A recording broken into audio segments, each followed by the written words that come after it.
Metallic transmission line equivalent circuit losses. The ideal case is that the power input of a transmission line will be the same power that will come out of it. So power input equals power output. But in reality, that is not the case. There are what we call losses in the transmission line. Some of these losses are due to the heating of the conductor.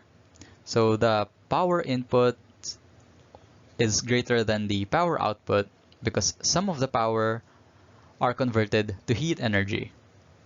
And some of the losses we will describe here in the slides to follow.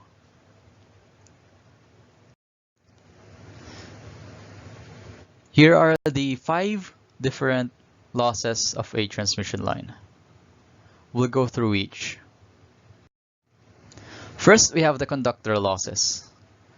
So the conductor losses is a power loss due to the heating of the conductor. This is because the conductor has a resistance. So when a current passes through it, it will convert some of the mobility of the electron into heat. Now, conductor losses is directly proportional to the square of the line length and inversely proportional to the characteristic impedance of the line. It is dependent somewhat on frequency because of skin effect. By the way, the skin effect happens when the frequency of the current that passes through the transmission line is high enough to cause majority of the electrons to flow only on the surface of the transmission line. When this happens, the effective area of the transmission line is lowered because the center part of the transmission line is not being used by the electrons. So when the effective area is reduced, then the resistance of this transmission line will increase. So a greater resistance would produce a greater heating effect. Conductor losses are expressed in decibels per unit length, or dB per meter.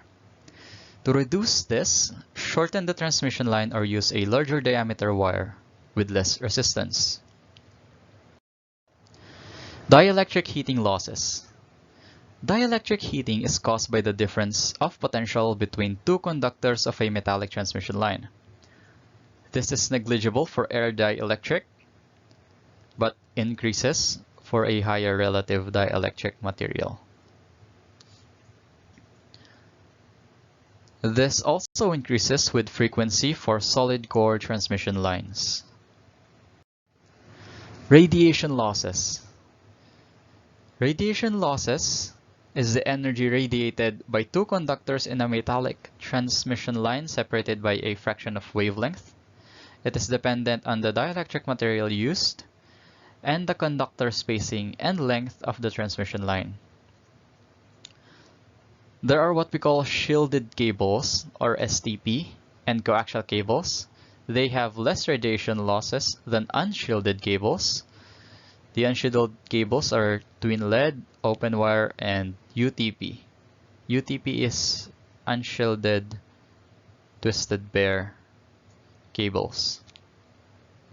So basically what the shielded twisted pair and the coaxial cable does is it has a conductor outside of the transmission line to prevent the radiation from escaping the wire.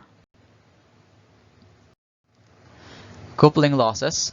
This occurs whenever a connection is made to or from a transmission line or when two sections of transmission lines are connected together. When the similar materials meet, discontinuities occur, which tends to heat up, radiate energy, and dissipate power.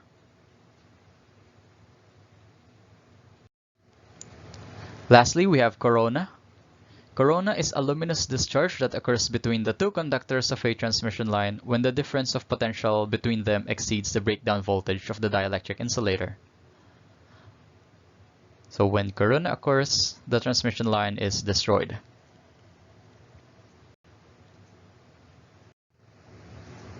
And that's it for the losses.